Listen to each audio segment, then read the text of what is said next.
What's good, YouTube? It's Kelo. So today's video I'm going to react to is film theory in the Avatar cycle, Avatar: The Last Airbender. I don't know if the title means how the show's going to be without an Avatar, but it sounds interesting. But let's watch. Film, food. Long ago, the four channels lived together in harmony, but then everything changed when the YouTube algorithm attacked. Only MatPat, master of all four theories, could bring balance to the channels. But when YouTube needed him most, he vanished. But I believe that MatPat can save the world.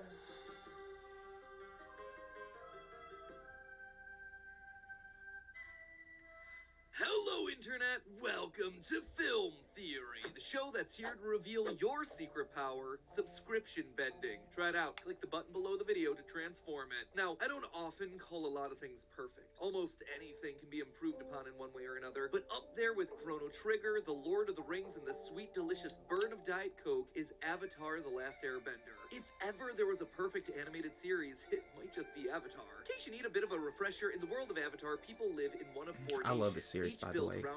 I watched the whole thing. I haven't got to watch Korra, and South Poles, the vast Earth Kingdom that covers the whole world's series, landmass, the industrious and aggressive Fire Nation, and the elusive, flighty air nomad monks. Some people are born with the ability to bend one of these four elements, but only one person can master all four of them. That one person is known as the Avatar, and is tasked with keeping the world in balance. As the very first Avatar, Juan explains, "This is my mission, to use Rava's light spirit to guide the world toward peace." Each Avatar is born into a cycle, water to earth to fire to air, so that when the previous Avatar dies, a new one is born in the next nation. And over the course of the various seasons, we watch as this exact cycle plays out. Avatar Kyoshi from the Earth Kingdom gives way to Roku from the Fire Nation, who then dies and opens the door to Aang from the Air Nomads, and finally Avatar Korra from the Water Tribe. It's a great setup that allows for stories and characters outside of the original series to be explored, expanding the world even further. I mean, that's basically what happened with the sequel series, The Legend of Korra, and it appears to be Nickelodeon's strategy with the franchise moving forward. There have been multiple novels and comic books dedicated to other avatars and supporting characters. They've even established an entire production studio devoted to more Avatar content. Rumor has it that a bunch of this new stuff is going to focus on different avatars too. Sure, you'll have the OGs Aang and Korra, as well as the fan favorite Kyoshi, but also the next Avatar that we haven't even met yet. There's even a live-action Netflix series on the way. Here's hoping it goes better than the last one. I'm excited to see that one. Stones at us from behind a tree. It really hurt. Anyway, in my excitement for new Avatar content, I decided to go rewatch the series and catch up on a bunch of the spin-off stories that they've released over the years. And you know what, theorists? The more and more I look, the more and more I realize that having an avatar sucks. This world is so much worse because of the Avatar cycle. When you really break down what each avatar does during their life and how it compares to what each avatar is supposed to be doing, you'll realize that each and every one of them has largely failed. Enough so that you kind of gotta ask, is it even worth having an avatar at all? Hop aboard your flying bison and pour out some cactus juice, loyal theorists. I'm about to bend your ear over this broken ancient tradition. Let's start by setting our ground rules, shall we? Remember, the whole thing about the Avatar is that their main goal is to keep the world in balance, both physically and spiritually. What exactly that means could be up for debate, but the way I see it, an Avatar's duties largely break down into four main tasks. 1, helping keep international peace between the four nations. 2, helping keep internal peace within each of those nations. 3, protecting innocent people and bringing justice to the unjust. And 4, bridging the gap between the human world and the spirit world. Right. So let's just start at the beginning of our list. One of the main parts of an Avatar's duty is to help keep international peace between the four nations. And admittedly, some of them are good at it. For instance, we see that Aang has helped to set up an international government to help the four nations stay at peace with each other. But literally from the opening seconds of the show, we know that at least one Avatar had a major oopsie in this field. The four nations lived together in harmony. Then, everything changed when the Fire Nation attacked. The whole premise of the entire franchise starts with a giant international war, and it all happened because of the failure of the Avatars. On one hand, we could blame Aang, who ran away from his duties, which in turn opened up a power vacuum that allowed the 100-year war to begin. He was a But child. he was also literally 12 years old at Right. the time, so it's kind of hard to fault him for that one. Instead, the true failure falls to Aang's predecessor, Avatar Roku. Roku was childhood friends with Fire Lord Sozin, the Fire Lord who started the war. And what's worse, Roku knew that Sozin wanted to conquer these other nations. I've been thinking we should share this prosperity with the rest of the world. In our hands is the most successful empire in history. It's time we expanded it. So what did Roku do to stop it? He basically gave Sozin a slap on the wrist and a stern talking to. By his own admission, Roku's indecisiveness, and let's be honest, favoritism to his friend and home nation, was a huge weakness which ultimately led to tons of unnecessary death. In my life, I tried to be disciplined and show restraint, but it backfired. If I had been more decisive and acted sooner, I could have stopped Sozin and stopped. I have lost 25 pounds with you. I've lost 97 pounds with new. I've lost 25 pounds. The war before it started. Instead, his actions led to Sozin's betrayal, his own death, and a war that lasted generations. His failure led to the complete annihilation of the Air Nation, as well as all the loss of life that comes with War of Conquest. It's not exactly going to be making Watch Mojo's top 10 list of moments that brought balance to the world. And here's the thing, we don't have to look at Roku or Aang to see the Avatar's failures here. In the prequel novels, we learned that Avatar Zito, the Fire Nation Avatar before Roku, was born into a time of great strife for the nation. And instead of working internationally like most other avatars, Zito decided to focus on the domestic politics, becoming a bureaucrat within the Fire Nation to help his people. Though he helped shepherd the Fire Nation back to prosperity, he did this at the expense of all the other nations. This eventually led to an event known as the Platinum Affair shortly after his death, which saw the Fire Nation and Water Tribes secretly backing a challenger to the Earth Kingdom throne. When this was discovered, it led to all three nations becoming incredibly isolationist. Because of this, Zito's immediate successor, the air nomad Avatar Yang Chen, would look back on Zito's legacy as messy. So, as you can already start to see, having one person solely responsible for policing the entire bending world is like an impossible task. Time is going to be the Avatar's most limited resource, and the decisions that they make on how to spend that time inevitably means that they're going to have to sacrifice one major part of their duty. Obviously, for Zito, focusing all of his attention on bringing prosperity to the Fire Nation meant that he let conflict arise within other kingdoms with the Platinum Affair. We see a similar situation arise in the Avatar Kyoshi books. The Avatar before her had a singular focus on dealing with the spiritual duties of the role. This meant that he neglected his responsibilities as a politician. His neglect of the physical world allowed the Earth Kingdom to become destabilized by infighting, and Kyoshi was basically forced to spend her entire life cleaning up that mess. But don't feel too bad for her. She caused even more problems than she solved. Case in point, Chin the Conqueror. Now, this guy was a warlord standing up against a corrupted king. That said, Chin was far from a hero. As Kyoshi herself says, a horrible tyrant. Jin was expanding his army to all corners of the continent. This seems like the exact sort of situation where an avatar should stand up and help make peace, right? A rebellion is threatening to destabilize an entire kingdom, and both sides are led by awful people. The keeper of peace and balance should probably be looking into solving this issue. Even Kyoshi herself says, Jin the Conqueror threatened to throw the world out of balance. There's that word, balance. So what did Kyoshi do to stop Chin? Nothing. Literally nothing. Chin was able to conquer almost the entire continent. Kyoshi only decided to step in when he showed up at her doorstep to take over the peninsula that she called home. I warned him that I would not sit passively while he took our home. Yeah, sure, Kyoshi. Looks like you were getting right to that. So, now that Chin is literally right in front of her, you would think that this is a good opportunity to try and stop his conquest and restore balance to the Earth Kingdom. Nope! Kyoshi uses her power to disconnect the peninsula from the mainland and then proceeds to yeet it out into the middle of the ocean. Seriously, in what's arguably the most impressive display for an avatar's powers that we see throughout the entire franchise, all Kyoshi does is pull a giant I'ma head out. Chin's conquest was only stopped because he was too stubborn to get out of Kyoshi's way, falling to his death as Kyoshi Island was being formed. But I assure you, I would have done whatever it took to stop Chin. Really, Kyoshi? Sure looks like you got some massive revisionist history going on there because you didn't do a gosh darn thing in the months leading up to him coming to your peninsula. And that philosophy runs deep in the village that Kyoshi leaves behind. Towards the beginning of The Last Airbender, Team Avatar lands on Kyoshi Island, where the guiding wisdom of all the Kyoshi stands is, yeah, it's not my problem. Kyoshi stayed out of the war so far.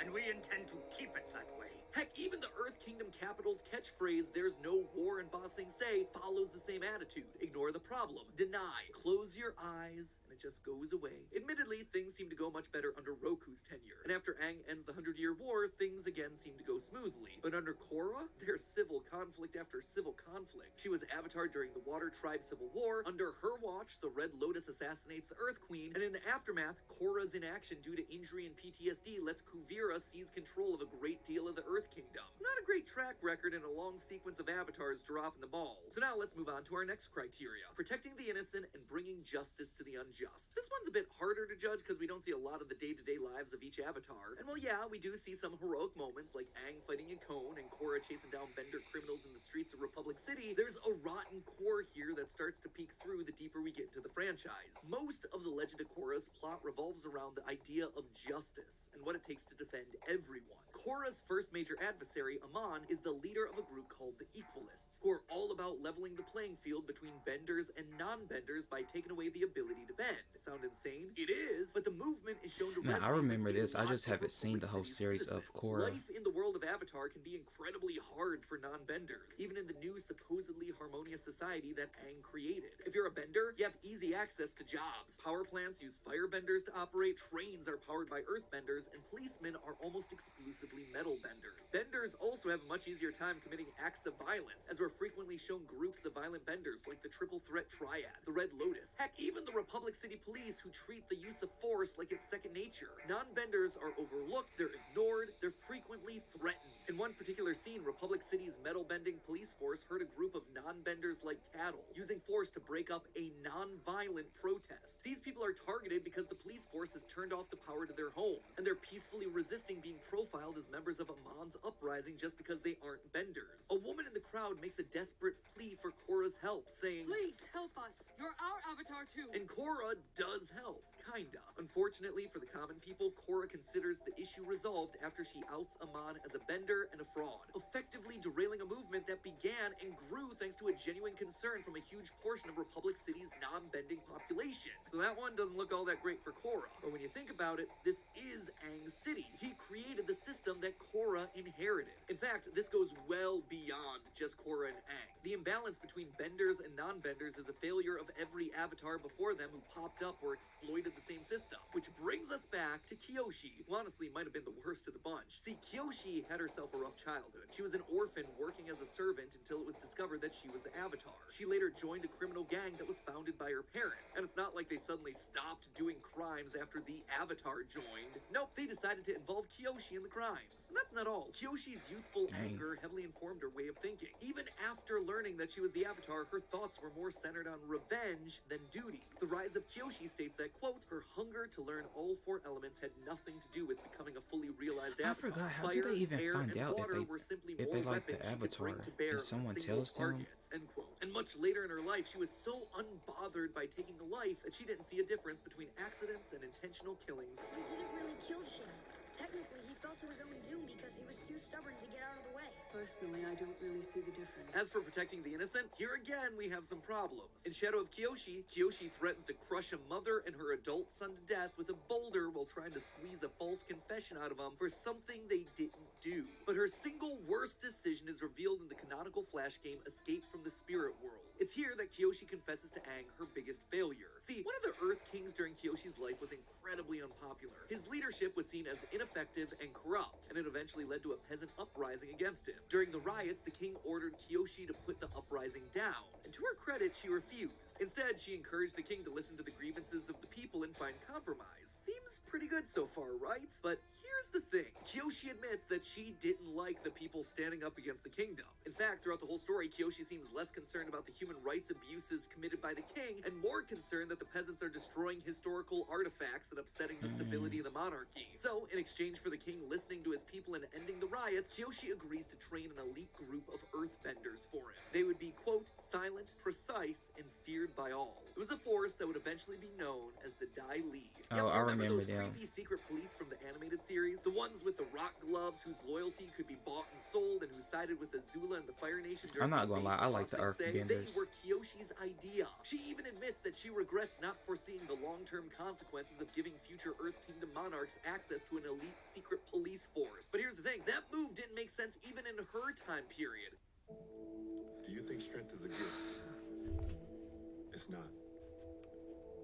This king, the one that was ready to crush his own people, he shouldn't have had access to that secret police force either. Imagine what he would have had him do to the peasants if they were around to begin with. Then again, when you're as powerful as Kyoshi and you treat your powers like a big old hammer, I guess everything looks like a nail. So again, for a lot of the avatars, protecting the innocent and bringing justice to the unjust is just a bust. So that's 3 for 3 where a ton of avatars failed. But what about our 4th criteria here? Bridging the gap and keeping the peace between the human and spirit worlds. This is basically the thing that avatars are supposed to be good at. Surely there isn't a legacy of failure here too? Well, you would think, and then you would be wrong. We hear in the prequel novel dedicated to Avatar Yang Chen that when humans and spirits came into conflict, she would strike bargains that would get the spirits to leave humans alone so long as they took care of the physical world. And of course, humans did not live up to their end of the deal. As a result, spirits wound up committing a lot of violence against humans who broke their oaths. This in turn created a huge mess for the next Avatar, Kuruk, to clean up. We discover in the Kyoshi novels that Avatar Kuruk would end up spending most of his short life fighting the dark spirits empowered by Yang Chen's decisions. Finally, let's skip forward to Avatar Korra, who might just have been the avatar to fail the most at this one. At the end of The Legend of Korra Season 2, Korra is subdued by her uncle Unalaq, who's merged with the dark spirit Vatu. Unalaq is able to rip the avatar spirit Rava from Korra's body, severing her connection to the past avatars forever. Thousands of years worth of knowledge snuffed out in an instant. Additionally, during this battle, we witness a world-shifting event called the Harmonic Convergence. Basically, a portal opens between the spirit and human worlds, allowing people and spirits to pass freely between them. At the end of it, Korra decides to keep the portals to the spirit world open, a decision that reverses the stance of the very first Avatar and fatefully combines the human and spirit worlds. At first glance, it seems brilliant, right? Wouldn't the peaceful coexistence between humans and spirits create a more meaningful bond between them? Well, not necessarily. The unforeseen consequence of these two vastly different worlds colliding is complicated and really doesn't scream balance. First, the overlapping geographies of the world create huge territory issues. Houses in Republic City are overrun by vines, and entire city blocks are destabilized. Doesn't matter if you're a bender or a non-bender. Finding your living room destroyed and your building about to collapse is definitely on the list of top 5 worst breakfast time surprises. And second, Harmonic Convergence gives Zahir, one of the most dangerous warriors in the world, the power of airbending, which he promptly uses to start assassinating world leaders and throw the world out of balance. I'm gonna chalk that one up as a big oopsie there, Korra. When you stop and look at the totality of what we know about the avatars, one thing becomes clear time and time again.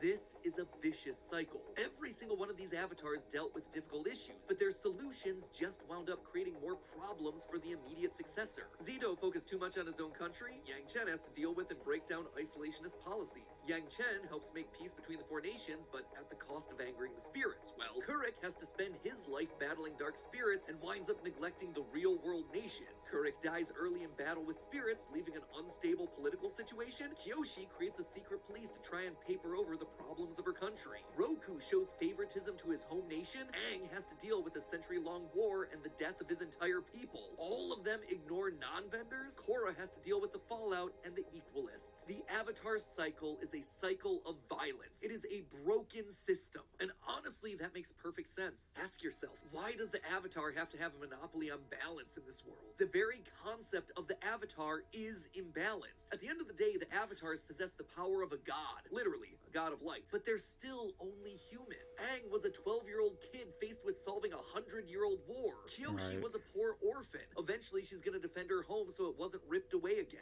Roku was friends with Sozin. Of course, he's gonna be slow to action and more lenient in his judgment. One person holding that much power, that much influence, it's a recipe for disaster. I feel like I've heard this somewhere before. With great power comes great responsibility. In the end, the really successful avatars, or maybe the least unsuccessful avatars, are the ones that don't do it alone. Aang saves the world from Fire Lord Ozai because he trusts his friends to help get the job done. Sokka, Toph, Suki, Zuko, and Katara are all off playing key parts in stopping the Fire Nation, while Aang has his rad Dragon Ball Z fight against Ozai. And those friends are just as essential after the war in helping him restore balance too. His friends help make and keep the international peace all in ways that Aang wouldn't be able to do on his own. It just goes to show show that controlling all the elements in this world is meaningless if you don't also control the element of friendship. But hey, if you want more Avatar The Last Airbender content right now, go check out our previous theory talking about the science of water bending. Yeah, believe it or not, but what you see Katara and Aang doing in the series isn't that far out of the realm of possibility. Or, if you want something a little different, I actually teamed up with Nickelodeon themselves and did a video breaking down whether or not a creature as big as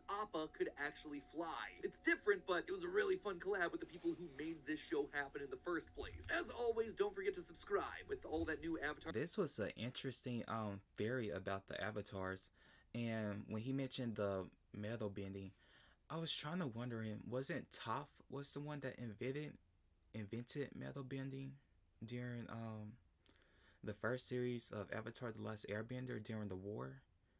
I'm not sure, but I think she has. But yeah, I'm not sure.